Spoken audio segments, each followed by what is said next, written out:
तो hey everyone, this is Prabhakar Jha. और कैसे हैं सब लोग? आशा करते हैं आप लोग अच्छे होंगे, घर पर होंगे, सुरक्षित होंगे और अच्छे से पढ़ाई कर रहे होंगे, अच्छे से प्रिपरेशन कर रहे होंगे। तो आज का जो हमारा टॉपिक है वो ऑर्गेनिक केमिस्ट्री के नेम रिएक्शन से रिलेटेड है।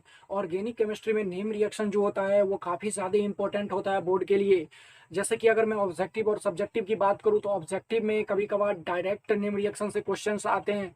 वहीं अगर सब्जेक्टिव की बात करूं तो फॉर एग्जांपल जैसे कि Kolbe's reaction, Urja reaction, fitting reaction, Friedel craft alkylation reaction and Friedel Crafts acylation reaction, Hoffmann bromide degradation reaction, Clemmensen reaction. तो इस टाइप के जो रिएक्शंस होते हैं वो काफ़ी बार डायरेक्ट पूछे जाते हैं बोर्ड एग्जाम के सब्जेक्टिव में। तो इसी रिगार्डिंग मैंने आप लोगों के लिए 10 इंपॉर्टेंट नेम रिएक्शन को लेकर के आया हूँ। तो आप मेक श्योर वीडियो को एंड तक देखना। एक एक रिएक्शन आपके लिए इंपॉर्टेंट होने वाला है और एक एक रिएक्शन को मैं एक्सप्लेन करके बताने वाला हूँ। और अगर आपने इससे पहले मेरे फिजिकल केमिस्ट्री वाला वीडियो नहीं देखा है तो आप ऊपर आई बटन पे आपको लिंक मिल जाएगा, वो फिजिकल केमिस्ट्री वाला वीडियो भी आप देख लेना। काफ़ी ज़्यादा इन्फॉर्मेटिव वीडियो है आपके लिए, बोर्ड के लिए। उसमें मैंने सारा फिजिकल केमिस्ट्री को रिवीजन करवा दिया था। तो चलिए अब हम सीधे अपने नेम रिएक्शन का जो मैंने आप लोगों के लिए पहला रिएक्शन रखा है उसका नाम है उर्ज रिएक्शन। तो मैं अब सीधे बात करता हूँ उर्ज रिएक्शन के बारे में। तो आज का जो हमारा पहला जो रिएक्शन है वो है उर्ज रिएक्शन। और इसी के साथ जो मैंने आप लोगों के लिए नंबरिंग में मैंने इसी के साथ आप लोगों के लिए एक और रिएक्शन का नाम रखा है जिसका नाम है फिटिंग रिएक्शन। जिसका नाम है फिटिंग रिएक्शन। तो अब एक एक करके एक एक रिएक्शन को डिटेल्ड में देखते हैं। तो उर्ज रिएक्शन क्या है? उर्ज रिएक्शन है कि जब एल्काइल हैलाइड का 2 मोल, ध्यान से सुनिएगा, जब एल्काइल हैलाइड का 2 मोल सोडियम के 2 मोल्स के साथ रिएक्शन करता है तो एल्केन के 1 मोल का फॉर्मेशन होता है। तो उसी चीज को अब हम लिखने वाले हैं।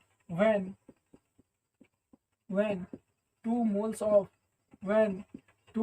Of alkyl halide when 2 moles of alkyl halide reacts with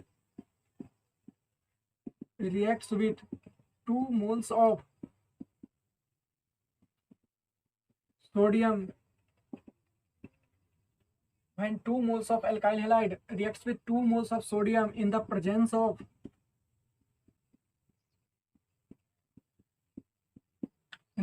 of dry ether। ये ड्राई ईथर जो होता है ये होता है सॉल्वेंट।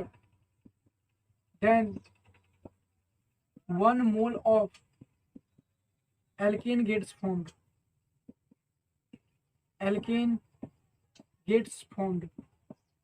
अब इसी चीज को मैं रिएक्शन के थ्रू समझने की कोशिश करता हूँ। जब एल्काइल हैलाइड का 2 मोल्स, तो जब कार्बन के साथ मैं हाइड्रोजन फैमिली को जोड़ देता हूँ तो ये बन जाता है एल्काइल हैलाइड। जब इसका 2 मोल सोडियम के 2 मोल के साथ रिएक्शन करेगा तो किसके प्रेजेंस में? तो ड्राई ईथर के प्रेजेंस में। तब किस चीज का फॉर्मेशन होगा? तब एल्केन के 1 मोल का फॉर्मेशन होगा। और साथ में ये 2Na और यहाँ से 2x, तो क्या हो जाएगा? 2NaX। क्या हो जाएगा? 2NaX। तो यहाँ जो एल्केन है ये हमारा मेजर प्रोडक्ट है। वहीं अगर 2NaX की बात करूँ तो ये हमारा माइनर प्रोडक्ट या फिर बाई प्रोडक्ट है। तो आप लोगों को यहाँ तक भी अगर ध्यान रख सकते हैं तो आप सिर्फ एल्केन तक में, मतलब मेरा जो मतलब होता है डायरेक्ट मेजर प्रोडक्ट से होता है, तो आप मेजर प्रोडक्ट तक ध्यान में रख सकते हैं। इसी तरीके से अगर मैं फिटिंग रिएक्शन की बात करूँ तो फिटिंग रिएक्शन सेम, दोनों चीजें सेम है, बस यहाँ एल्काइल हैलाइड है और यहाँ एराइल हैलाइड होगा। यहाँ एल्केन का फॉर्मेशन होता है तो वहां डाइफिनाइल का फॉर्मेशन होगा। तो when 2 moles of aryl halide reacts with 2 moles of sodium in the presence of dry ether, then 1 mole of diphenyl gets formed।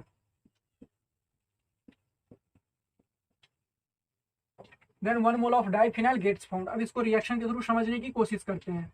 जब ये है हमारा बेंजीन, तो जब बेंजीन से हाइड्रोजन फैमिली जुड़ जाएगा तो इसका नाम हो जाएगा, इसका नेमिंग क्या होगा? Aryl halide. तो इसका जब 2 मोल, जब सोडियम के 2 मोल के साथ रिएक्शन करता है किसके प्रेजेंस में? तो ड्राई ईथर के प्रेजेंस में, किसके प्रेजेंस में, ड्राई ईथर के प्रेजेंस में, तो किस चीज का फॉर्मेशन होगा, तब डाईफिनाइल का फॉर्मेशन हो जाता है। तब किस चीज का फॉर्मेशन हो जाता है, डाईफिनाइल का, तब डाईफिनाइल का फॉर्मेशन हो जाता है। तब किस चीज का फॉर्मेशन हो जाता है, डाईफिनाइल का फॉर्मेशन हो जाता है। यह है डाईफिनाइल हमारा, डाईफिनाइल। और साथ में जो बाई प्रोडक्ट बनेगा, यहाँ से 2Na और यहाँ से 2Cl, तो क्या हो जाएगा 2NaCl, यहाँ क्या हो जाएगा 2NaCl। तो ये हो जाता है हमारा माइनर प्रोडक्ट। तो माइनर प्रोडक्ट को आपको ध्यान में नहीं रखना है, आप रख सकते हैं, वैसे नहीं रखेंगे फिर भी चलेगा, लेकिन जो हमारा मेन प्रोडक्ट है डाईफिनाइल, उसको आपको मेक श्योर ध्यान में रखना है। तो हमारा फिटिंग रिएक्शन कहता है कि जब एराइल हैलाइड का 2 मोल सोडियम के 2 मोल के साथ रिएक्शन करेगा, किसकी प्रेजेंस में, किसकी उपस्थिति में, तो ड्राई ईथर के प्रेजेंस में, तो हमारा जो मेन प्रोडक्ट बनेगा, मेजर प्रोडक्ट, वो क्या बनेगा, डाईफिनाइल, मतलब डाईफिनाइल का फॉर्मेशन होगा। तो ऊर्ज रिएक्शन से हमने क्या सीखा, ऊर्ज रिएक्शन से एल्केन का फॉर्मेशन होता है। वहीं अगर मैं फिटिंग रिएक्शन की बात करूं तो फिटिंग रिएक्शन से किस चीज का फॉर्मेशन होता है, डाईफिनाइल का फॉर्मेशन होता है।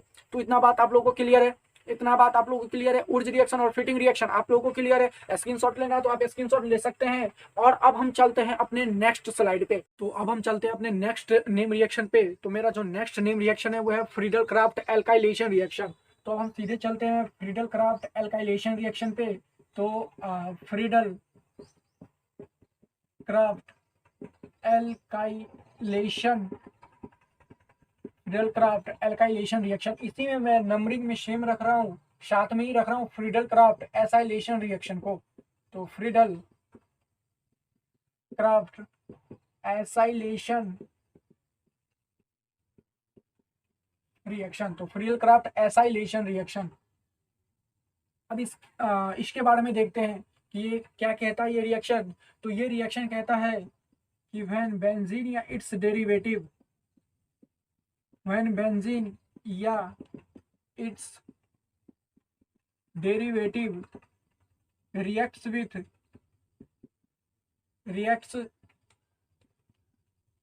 with when benzene या its derivative reacts with alkyl halide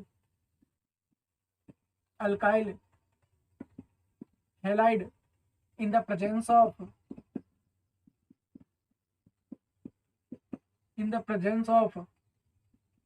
anhydrous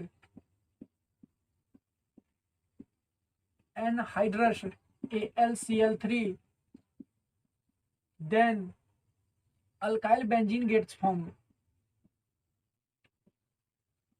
alkyl benzene gets formed। अब इसी चीज को हम रिएक्शन के थ्रू देखने वाले हैं। तो व्हेन बेंजीन या its derivative reacts with alkyl halide, तो जब बेंजीन, ये है हमारा बेंजीन, ये है हमारा बेंजीन, तो व्हेन बेंजीन या its derivative reacts with, when benzene या its derivative reacts with alkyl halide, तो अल्काइल हैलाइड मतलब CH3Cl, ये अल्काइल हैलाइड है। तो व्हेन बेंजीन या its derivative reacts with alkyl halide in the presence of anhydrous AlCl3, तो anhydrous AlCl3 when benzene its derivative reacts with when benzene its derivative reacts with alkyl halide, ये जो है हमारा alkyl halide है, ये हमारा alkyl halide है। तो when benzene its derivative reacts with alkyl halide in the presence of anhydrous AlCl3, then alkyl benzene, तो अल्काइल बेंजीन मतलब ये है हमारा बेंजीन, ये हमारा बेंजीन, और ये अल्काइल बेंजीन होगा मतलब CH3, तो CH3 यहाँ लग गया, तो अल्काइल बेंजीन और लग गया CH3, तो क्या हो जाएगा मिथाइल बेंजीन। तो इसका नेमिंग हो जाएगा मिथाइल बेंजीन, इसका नेमिंग हो जाएगा मिथाइल बेंजीन, या इसी चीज को हम टॉलिन के नाम से भी जानते हैं, इसी चीज को हम टॉलिन के नाम से भी जानते हैं। और जो हमारा बाई प्रोडक्ट बनेगा, और जो हमारा बाई प्रोडक्ट बनेगा वो बनेगा क्या बनेगा, वो बाई प्रोडक्ट जो हमारा बनेगा वो बनेगा HCl। वो क्या बनेगा, HCl बनेगा, हमारा HCl बनेगा। तो आपको बाई प्रोडक्ट को माइंड में नहीं रखना है, अगर आप रखना चाहते तो रख सकते हैं, परंतु हमारा जो मेन प्रोडक्ट से मतलब है, तो फ्रीडल क्राफ्ट एल्काइलेशन रिएक्शन में जो हमारा मेन प्रोडक्ट बन रहा है वो बन रहा है टॉलिन, यानी कि मिथाइल बेंजीन बन रहा है। तो जैसे कि आपसे जो ऑब्जेक्टिव बनता है, ऑब्जेक्टिव बनता है कि ये सारा रिएक्शन दे देगा, यहाँ पे ब्लैंक छोड़ देगा, यानी कि वैकेंट छोड़ देगा, नीचे में 4 ऑप्शन रहेगा, तो आप लोगों को कौन सा टिक करके आना है? आप लोगों को एनहाइड्रस AlCl3 टिक करके आना है। वहीं अगर यहाँ तक रिएक्शन दे दे और यहाँ वैकेंट छोड़ दे और ऑप्शन में आपको टॉलिन दिख जाए, तो आपको कौन कौन सा ऑप्शन पे टिक करना है? टॉलिन पे टिक करना है या मिथाइल बेंजीन पे टिक करना है। यहाँ तक सबको क्लियर है? फ्रीडल क्राफ्ट एल्काइलेशन रिएक्शन के बारे में क्लियर है। और ये Friedel craft alkylation reaction and Friedel Crafts acylation reaction ये दोनों सेम है। थोड़ा सा डिफरेंस ये है, है कि यहाँ अल्काइल हैलाइड रिएक्शन करता है, वहाँ एसाइल हैलाइड रिएक्शन करेगा, वहाँ एसाइल हैलाइड रिएक्शन करेगा। यहाँ अल्काइल बेंजीन का फॉर्मेशन हो रहा है तो वहाँ एसाइल बेंजीन का फॉर्मेशन होगा। तो अब हम जानते हैं Friedel craft alkyl acylation reaction के बारे में। तो when benzene या its derivative when benzene या its derivative reacts with acyl halide in the presence of anhydrous AlCl3, then acyl benzene gets formed. Then acyl benzene gets formed. अब इसको हम reaction के थ्रू देखने वाले हैं। तो व्हेन बेंजीन, तो सबसे पहले एक बेंजीन को बना लेते हैं। सबसे पहले हम क्या करते हैं? एक बेंजीन को बना लेते हैं। तो व्हेन बेंजीन, ये हो गया हमारा बेंजीन। तो व्हेन बेंजीन रिएक्शन करता है एसाइल हैलाइड के साथ, तो एसाइल हैलाइड मतलब CH3 C double bond O से Cl, ये हमारा क्या है? ये है हमारा एसाइल हैलाइड, ये हमारा एसाइल हैलाइड। ये रिएक्शन करेगा एनहाइड्रस AlCl3 की उपस्थिति में, एनहाइड्रस AlCl3 के प्रेजेंस में। तब किस चीज का फॉर्मेशन होता है? एसाइल बेंजीन का फॉर्मेशन होता है। तब किस चीज का फॉर्मेशन होता है? तो एसाइल बेंजीन का फॉर्मेशन हो जाता है। तब किस चीज का फॉर्मेशन हो जाता है? एसाइल बेंजीन का। तो वो अब हम देखने वाले हैं। C डबल बॉन्ड O, यहाँ से CH3, तो ये हो गया हमारा एसाइल बेंजीन, और प्लस जो ये हो गया हमारा एसाइल बेंजीन, ये हो गया हमारा एसाइल बेंजीन, ये हो गया हमारा एसाइल बेंजीन। और यहाँ भी जो बाई प्रोडक्ट बनेगा वो हमारा बनेगा HCl। तो यहाँ तक सबको क्लियर है? फ्रीडल क्राफ्ट एसाइलेशन रिएक्शन में जब बेंजीन या इसके डेरिवेटिव रिएक्शन करते हैं एसाइल हैलाइड के साथ, और प्रेजेंस में, किसके प्रेजेंस में? तो एनहाइड्रस AlCl3 के प्रेजेंस में, तब एसाइल बेंजीन का फॉर्मेशन होता है। तब किसका फॉर्मेशन होता है? एसाइल बेंजीन का फॉर्मेशन होता है। तब किसका फॉर्मेशन होता है? एसाइल बेंजीन का फॉर्मेशन होता है। वहीं अगर मैं बात करूं फ्रीडल क्राफ्ट एल्काइलेशन रिएक्शन में, तो जब अल्काइल हैलाइड रिएक्शन करता है बेंजीन के साथ, मतलब जब बेंजीन या उसके डेरिवेटिव रिएक्शन करते हैं अल्काइल हैलाइड के साथ, किसके प्रेजेंस में? तो एनहाइड्रस AlCl3 के प्रेजेंस में, तब किस चीज का फॉर्मेशन होगा? तब अल्काइल बेंजीन का फॉर्मेशन होगा। और अगर हम अल्काइल बेंजीन का फॉर्मेशन होगा, तो जैसे कि अल्काइल में हमने रखा है CH3 को, तो यहाँ भी जुड़ जाएगा CH3, और जब यहाँ जुड़ेगा CH3 तो ये क्या बन जाएगा? तब ये बन जाएगा मिथाइल बेंजीन। तब ये क्या बन जाएगा? Methyl benzene. और मिथाइल बेंजीन को ही हम लोग टॉलिन के नाम से भी जानते हैं। तो इतना आपको क्लियर है? तो हमने क्या सीखा? फ्रीडल क्राफ्ट एल्काइलेशन रिएक्शन से मिथाइल बेंजीन का फॉर्मेशन होता है या अल्काइल बेंजीन का फॉर्मेशन होता है। वहीं अगर मैं बात करूँ फ्रीडल क्राफ्ट एसाइलेशन रिएक्शन के बारे में, तो फ्रीडल क्राफ्ट एसाइलेशन रिएक्शन से किस चीज का फॉर्मेशन होता है? एसाइल बेंजीन का फॉर्मेशन होता है। तो यहाँ तक आप लोगों को क्लियर है? यहाँ तक आप लोगों के लिए सीधे चलते अपने नेक्स्ट स्लाइड पे मैं तीसरे नेम रिएक्शन के बारे में चर्चा करूंगा। आई थिंक ये दूसरा नेम रिएक्शन था हमारा आज का। तो अब हम सीधे चलते अपने तीसरे नेम रिएक्शन। तो अब हम चलते हैं अपने नेक्स्ट नेम रिएक्शन पे। तो आज का जो हमारा अब नेक्स्ट नेम रिएक्शन होगा वो होगा तीसरा नेम रिएक्शन, और उसका नाम है सल्फोनेशन रिएक्शन। तो सल्फोनेशन रिएक्शन के बारे में देखते हैं। यहाँ एक कॉलम डाल देते हैं फिर से। और जो हमारा आज का फिर से तीसरा के बाद चौथा जो होगा नेम रिएक्शन वो होगा नाइट्रेशन रिएक्शन। तो दोनों को बारी बारी से एक्सप्लेन करने की कोशिश करते हैं। तो सल्फोनेशन रिएक्शन जो है ये क्या कहता है, पहले इस चीज को लिख लेते हैं। तो व्हेन बेंजीन या इट्स डेरिवेटिव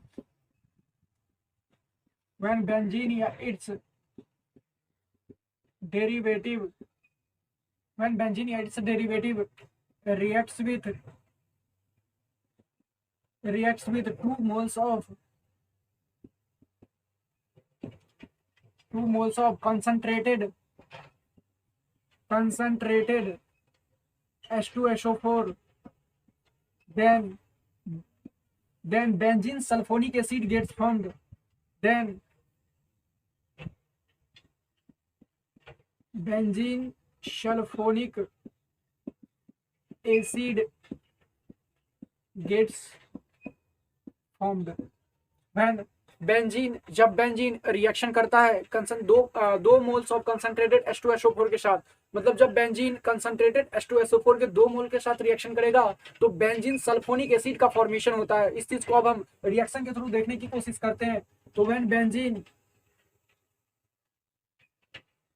ये है बेंजीन हमारा, तो व्हेन बेंजीन रिएक्शन करेगा कंसंट्रेटेड H2SO4 के साथ और थोड़ा सा हीट डालेंगे तो बेंजीन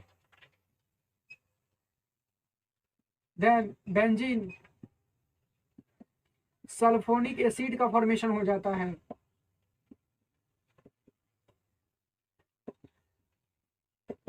बेंजीन सल्फोनिक एसिड का फॉर्मेशन हो जाता है और जो हमारा बाय प्रोडक्ट बनता है वो H2O। तो हमारा जो मेजर प्रोडक्ट है वह है बेंजीन सल्फोनिक एसिड। तो सल्फोनेशन रिएक्शन में हमारा जो प्रोडक्ट बनता है वो बेंजीन सल्फोनिक एसिड का फॉर्मेशन होता है। वहीं अगर मैं नाइट्रेशन रिएक्शन की बात करूं तो नाइट्रेशन रिएक्शन में मैं अगर देखूं तो नाइट्रेशन रिएक्शन क्या कहता है, नाइट्रेशन रिएक्शन कहता है कि व्हेन बेंजीन या इट्स डेरिवेटिव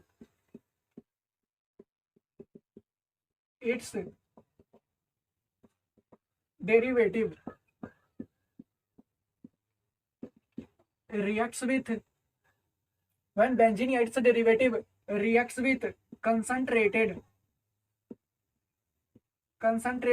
nitric acid क्या होता है, HNO3 होता है, concentrated nitric acid in the presence of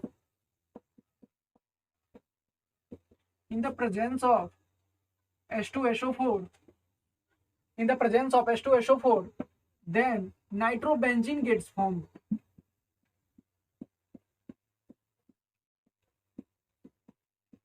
तो नाइट्रोबेंजीन गेट्स फॉर्म। अब नाइट्रोबेंजीन इस चीज को हम रिएक्शन के थ्रू देखने की कोशिश करते हैं। तो जब benzene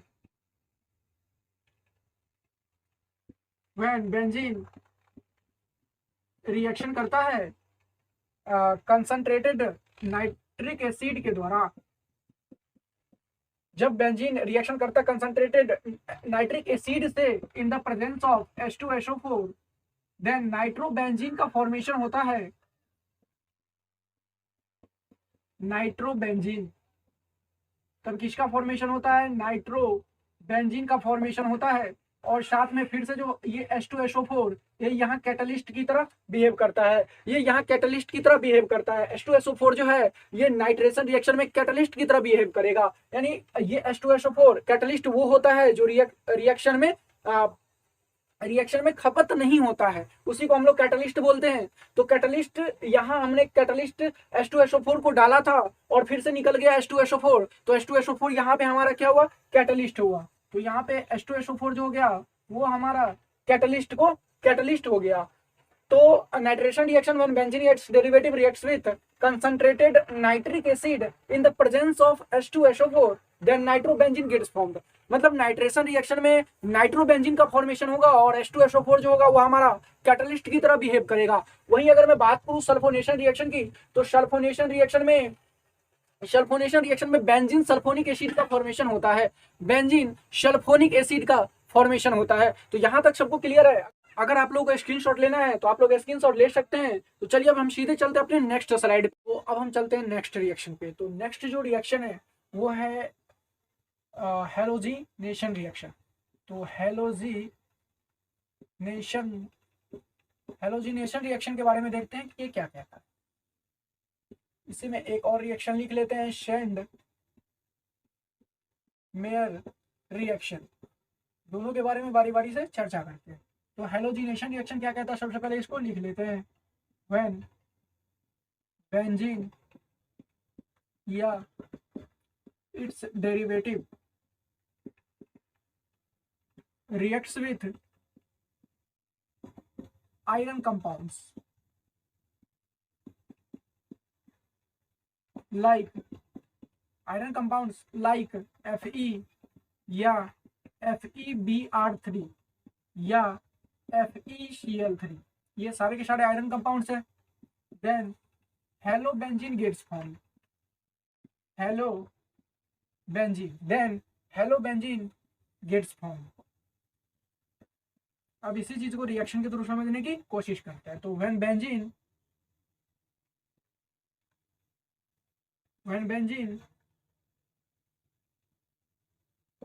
reacts with iron compound like Br2 and FeBr3 के प्रेजेंस में, FeBr3 के प्रेजेंस में,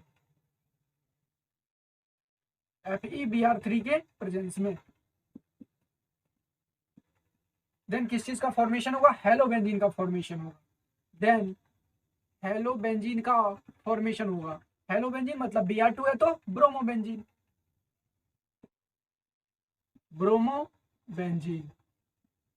ब्रोमोबेंजीन एंड साथ में HBr बनेगा।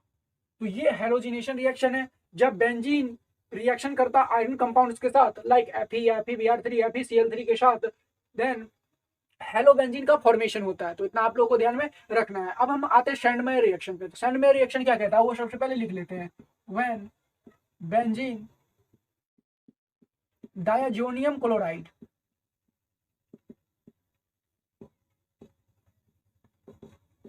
reacts with CuCl या CuBr, CuCl या CuBr in the presence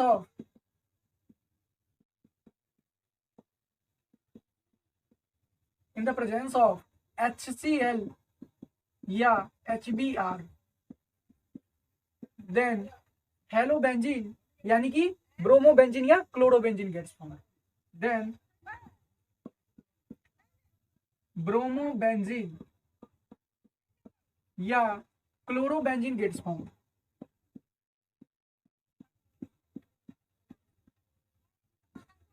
अब इसी चीज को हम रिएक्शन के थ्रू समझने की कोशिश करते हैं। तो जब बेंजीन डाइजोनियम क्लोराइड, तो सबसे पहले तो हमें बेंजीन डाइजोनियम क्लोराइड को, ये होता है benzene diazonium chloride N2+ and Cl negative, ये होता है benzene diazonium chloride, benzene diazonium chloride, ये होता है बेंजीन डायाजोनियम क्लोराइड। जब ये रिएक्शन करेगा, बेंजीन डायाजोनियम क्लोराइड रिएक्शन करेगा किसके साथ? CuCl या CuBr के साथ इन द प्रेजेंस ऑफ HCl या HBr। हाँ, तो जब ये रिएक्शन करेगा CuCl प्लस, मान लेते हैं यहाँ HCl को डाल देते हैं, इसके साथ अगर ये रिएक्शन करता है बेंजीन डाइजोनियम क्लोराइड, तब किस चीज का फॉर्मेशन होगा? देन किस चीज का फॉर्मेशन होगा? तो देखो ये जो HCl है, HCl में जो ये Cl है, ये यहाँ आकर के, यहाँ Cl जो होगा ये H+ Cl नेगेटिव, तो ये Cl नेगेटिव यहाँ अटैक करेगा। यहाँ जब अटैक करेगा तो ये N2 बाहर हो जाएगा और यहाँ का Cl नेगेटिव इस H+ के साथ जुड़ जाएगा। देखो ऐसे, ये बेंजीन है, ये बेंजीन है, ये बेंजीन है, बेंजीन पे ये Cl यहाँ अटैक करेगा तो ये Cl यहाँ जुड़ गया, तो इसका नाम हो जाएगा क्लोरोबेंजीन, क्लोरोबेंजीन, इसका नाम हो जाएगा क्लोरोबेंजीन। इसके बाद ये N2 जो हो जाएगा, ये N2 बाहर हो जाएगा, प्लस यहाँ का Cl निगेटिव और यहाँ जो था H+, दोनों बन जाएगा HCl। तो देखो HCl का भी यूज हुआ था और HCl बाहर भी हो गया। तो HCl किस तरीके से बिहेव कर रहा है? कैटालिस्ट की तरीके से बिहेव कर रहा है। तो इस तरीके से आप लोगों को सैंडमेयर रिएक्शन में माइंड में रखना कि सैंडमेयर रिएक्शन में HCl या HBr कैटालिस्ट की तरह बिहेव करता है। सैंडमेयर रिएक्शन में HCl या फिर HBr कैटालिस्ट की तरह बिहेव करता है। और बेंजीन डाइजोनियम क्लोराइड जब रिएक्शन करेगा CuCl या CuBr के साथ HCl या HBr के प्रेजेंस में, तब ब्रोमोबेंजीन या क्लोरोबेंजीन, फाइनली हेलोबेंजीन का फॉर्मेशन हो जाता है। ये कहता है हमारा सैंडमेयर रिएक्शन। तो यहाँ दोनों रिएक्शन आप लोगों को क्लियर है, यहाँ तक दोनों रिएक्शन आप लोगों को क्लियर है। तो अगर आप लोगों को क्लियर है तो आप स्क्रीनशॉट ले सकते हैं। अब हम चलते हैं अपने नेक्स्ट स्लाइड पे। अब हम चलते हैं अपने नेक्स्ट रिएक्शन पे जिसका नाम है कोल्ब्स रिएक्शन। तो हम जानते हैं कोल्ब्स रिएक्शन के बारे में। कोल्ब्स रिएक्शन क्या कहता है? कोल्ब्स रिएक्शन, साथ में एक और रिएक्शन को रख रहे हैं, तो एक और रिएक्शन को रख रहे हैं जिसका नाम है रिमर-टीमन रिएक्शन। इस दोनों रिएक्शन को बारी बारी से देखते हैं कि ये रिएक्शन क्या कहता है। तो सबसे पहले कोल्ब्स रिएक्शन के बारे में जानते हैं। कोल्ब्स रिएक्शन कहता है कि when phenol reacts with when phenol reacts with NaOH when phenol reacts with NaOH in the presence of CO2 and finally acid is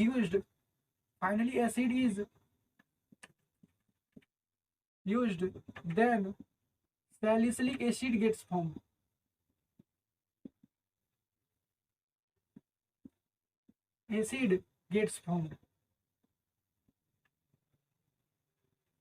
इसको अब हम रिएक्शन के थ्रू जानने की कोशिश करते हैं। तो जब फिनॉल मतलब व्हेन फिनॉल, ये हमारा फिनॉल है, व्हेन फिनॉल रिएक्शन करता है NaOH के साथ in the presence of CO2 and finally acid is used, जब एसिड का यूज किया जाता है तो सैलिसिलिक एसिड का फॉर्मेशन होता है। किस चीज का फॉर्मेशन होता है? सैलिसिलिक एसिड का फॉर्मेशन होता है। ये है हमारा salicylic acid. Then salicylic acid का फॉर्मेशन होता है। वही अगर मैं बात करूं रिमर रिएक्शन की, तो व्हेन फिनॉल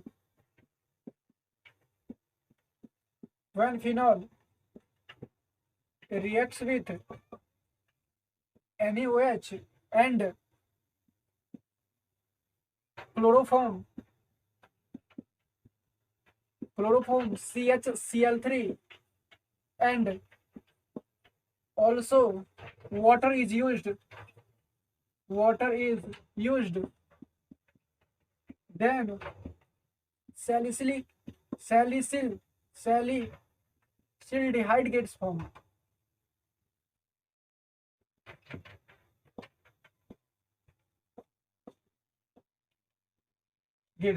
अब इसको रिएक्शन के थ्रू जानने की कोशिश करते हैं।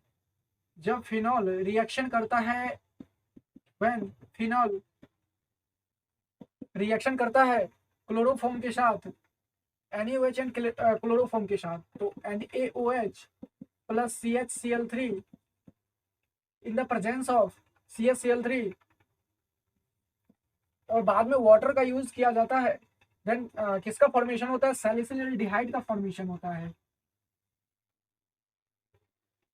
सैलिसिलएल्डिहाइड का, ये सैलिसिलएल्डिहाइड है, सैलिसिलएल्डिहाइड का फॉर्मेशन होता है।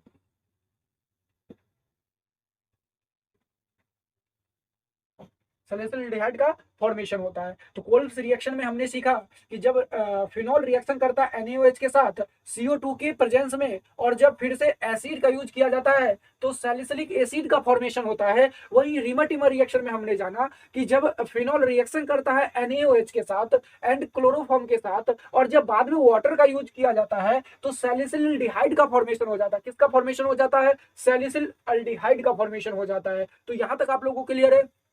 कोल्ब्स रिएक्शन और रिमर रिएक्शन के बारे में आप लोगों को क्लियर है? अगर आप लोगों को क्लियर है तो स्क्रीनशॉट ले लें। अब हम सीधे चलते हैं अपने नेक्स्ट स्लाइड पे। अब जो हमारा नेक्स्ट रिएक्शन होगा वो होगा कैनिजारो रिएक्शन। तो हमारा जो नेक्स्ट रिएक्शन होगा वो होगा कैनिजारो रिएक्शन। तो अब हम जानते हैं कैनिजारो रिएक्शन के बारे में और साथ ही एक और रिएक्शन का नाम लिख लेते हैं। तो एक और रिएक्शन यानी 10वां रिएक्शन जो आज का हमारा होगा वो होगा Clemmensen reaction. Clemmensen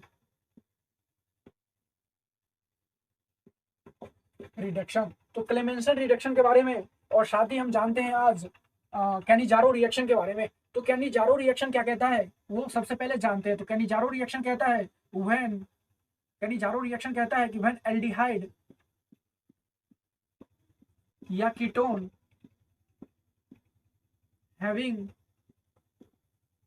no alpha hydrogen on reaction with concentrated KOH या NaOH produces salt of carboxylic acid,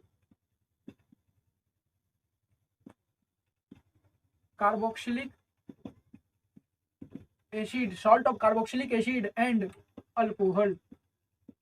इसको salt of carboxylic acid and alcohol. तो अब हम जानते हैं जैसे H C double bond O से H, यहाँ पे एक भी अल्फा हाइड्रोजन नहीं दिख रहा है, तो यहाँ एक भी अल्फा हाइड्रोजन नहीं है। अगर इसका 2 मोल लें और अगर इस पे कंसंट्रिक अगर NaOH को डाल दें, अगर इस पे कंसंट्रिक NaOH को डाल दें तो किस चीज का फॉर्मेशन हो जाएगा? सॉल्ट ऑफ कार्बोक्सिलिक एसिड का फॉर्मेशन हो जाएगा। किसका फॉर्मेशन हो जाएगा? सॉल्ट ऑफ कार्बोक्सिलिक एसिड का फॉर्मेशन हो जाएगा। सॉल्ट ऑफ कार्बोक्सिलिक एसिड का ये होता है सॉल्ट ऑफ कार्बोक्सिलिक एसिड, इसका फॉर्मेशन हो जाएगा। और साथ में किस चीज का फॉर्मेशन हो जाएगा? तो अल्कोहल का फॉर्मेशन हो जाएगा। साथ में अल्कोहल का फॉर्मेशन हो जाएगा। तो ये होता है हमारा कैनिजारो रिएक्शन, जब अल्डिहाइड या कीटोन के पास एक भी अल्फा हाइड्रोजन नहीं होता है। जब अल्डिहाइड या कीटोन के पास एक भी अल्फा हाइड्रोजन नहीं होता है और वो जब KOH या NaOH के साथ रिएक्शन करता है तो वहां सॉल्ट ऑफ कार्बोक्सिलिक एसिड और अल्कोहल का फॉर्मेशन होता है। ये कहता है हमारा कैनिजारो रिएक्शन। तो इस चीज को आप लोग को ध्यान में रखना है। तो क्लेमेंसन रिडक्शन के बारे में जानते हैं, तो क्लेमेंसन रिडक्शन के बारे में अब चर्चा करते हैं। Clemmensen reduction is a chemical reaction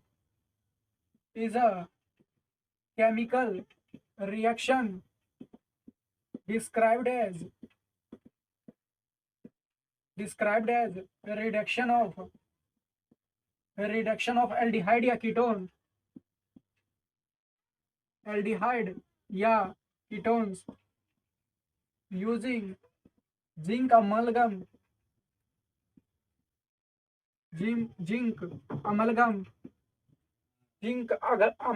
and hydrochloric acid.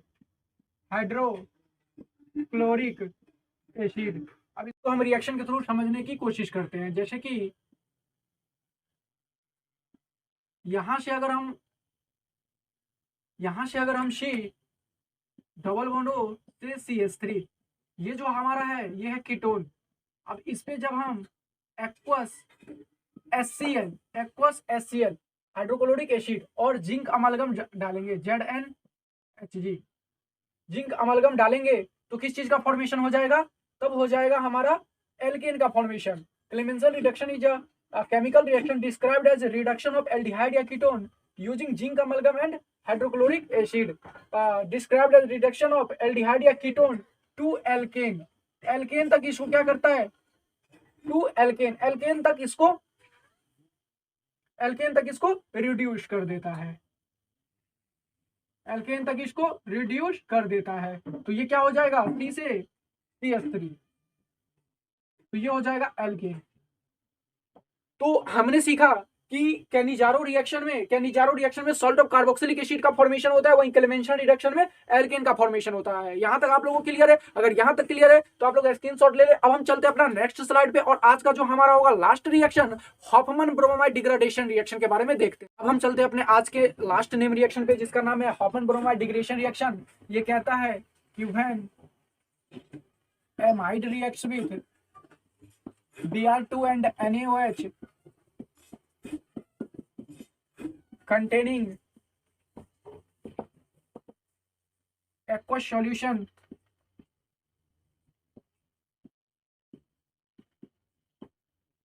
containing aqueous solution, then 1 degree amine gets formed। इसको रिएक्शन के थ्रू समझने की कोशिश करते हैं। ये है हमारा एमाइड, ये रिएक्शन करेगा Br2 प्लस NaOH के साथ, ये बना देगा 1 डिग्री अमीन। तो हमने क्या देखा कि हॉफमैन ब्रोमाइड डिग्रेडेशन रिएक्शन में 1 डिग्री अमीन का फॉर्मेशन होता है। तो इस तरीके से हमने आज 11 इंपॉर्टेंट नेम रिएक्शन के बारे में चर्चा करे हैं। मेक श्योर आप सभी को अच्छे से देख लेना। अच्छे से रिवीजन करके जाना। बोर्ड एग्जाम में ये आपके लिए काफ़ी ज़्यादा बेनिफिशियल होने वाला है। इवन कन्वर्जन में भी आपका नेम रिएक्शन, ये सारे नेम रिएक्शन काम देंगे। अगर वीडियो थोड़ा सा भी आपको इन्फॉर्मेटिव लगा हो तो वीडियो को लाइक कर देना, चैनल को सब्सक्राइब कर लेना, और मिलते हैं एक नए वीडियो में एक नए एनर्जी के साथ।